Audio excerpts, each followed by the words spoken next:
Kilig na kilig ang mga fanay sa inilabas sa latest video ni Chris Lawrence sa kanyang mini vlog. Makikita na super clingy ito kay Katrina Halili na ayon kay Chris, bawat oras, minuto ay gusto niyang nakikita ang kanyang mag-ina at lalang may padama ang mas lumalalim na pagmamahal nito kay Katrina. Siguro, sinabi mo pa, Diyos ko, mayat maya talaga. Paano yung tawag ng Chris Lawrence? Correct, Sa oo. kanyang dalawang K.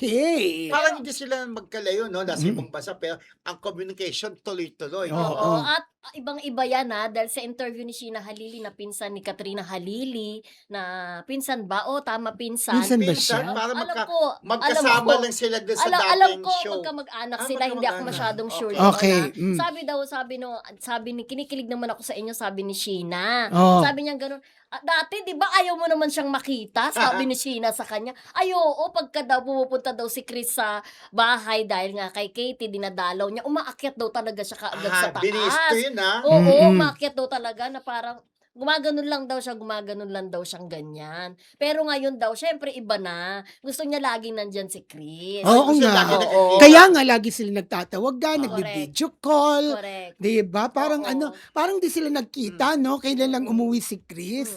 Pero Oo. nag-effort si Chris Lawrence sa umuwi para lang makita yung mag-ina niya. Effort yun, di ba? Correct. Oo, Pero- kaya naman, tuwang-tuwa si Ate Joy Untalan ng Las Piñas City. Ayun din, Oo. oo. Pero may dagdag pa ako Oh. kasi napanood ko yung live ni ni Katrina at saka ni Chris Lawrence na parang medyo hindi naman sumasama ng ulo.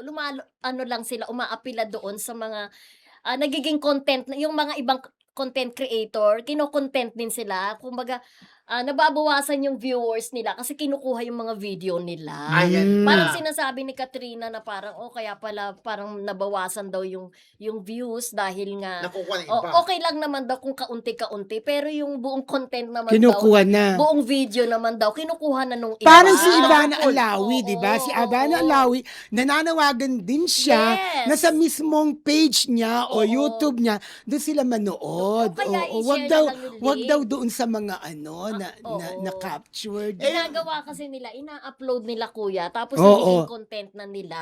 So, doon na manonood tuloy yung ibang Kaya tao. nga, Kaya oo. nahati yung views, Nahati, di ba? oo. Pero alam naman dapat, hindi ba sila kumikilos sa mga ganyan? Di ba? Pwede i-demanda yung mga ganyan na kinuha Pwede yung naman mga, copyright nila. yun eh. Oo. Pero siyempre sa dami nila. Ako nga, siguro, umattend diba? ako ng 25th Jessa. Oo. wedding ni na Di ba minsan Jessa, di ba? yung mga din natin, di ba kinukuha rin yung mga videos Oo. din naman natin. Yeah, Kaso, etong show natin, Oo. Marisol Academy, madalas kinukuha din ng ibang kunin. show, Oo, di ba? pag may mga chika tayo, di ba, Correct. kinukuha rin nila.